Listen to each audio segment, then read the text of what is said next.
Binigyan diin ng Department of National Defense na nananatiling matatag ang alyansa ng Pilipinas at Estados Unidos kasabay na naging pagbisita ni U.S. Defense Secretary Pete Hegseth sa bansa. Ayon kay DND Assistant Secretary Arsenio Andulong, ang Pilipinas ang unang bansa na binisita ni Hegseth sa Asia-Pacific regions na patunay na binibigyang halaga ng Estados Unidos ang ugnayan nito sa bansa. Paliwanag ni Andulong, isa sa mga pangunahing agenda ni Hegseth ay alamin kung ano ang nangyayari sa security issues ng bansa, partikular sa usapin sa West Philippine Sea, kung saan nagpahayag si Hegseth ng suporta maging ng mga kagamitan na gagamitin sa gaganaping balikatan exercises para sa pagpapalakas pa sa interoperability ng bansa.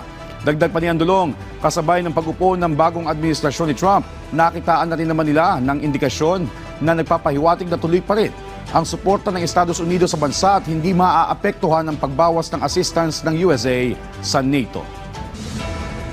Ito, masasabi natin na pareho ang ating pinangangalagaan na interest dito, na yun ang tinatawag nating peace and security dito sa Indo-Pacific at yung freedom of navigation. Yun ang mahalaga sa ating dalawang bansa.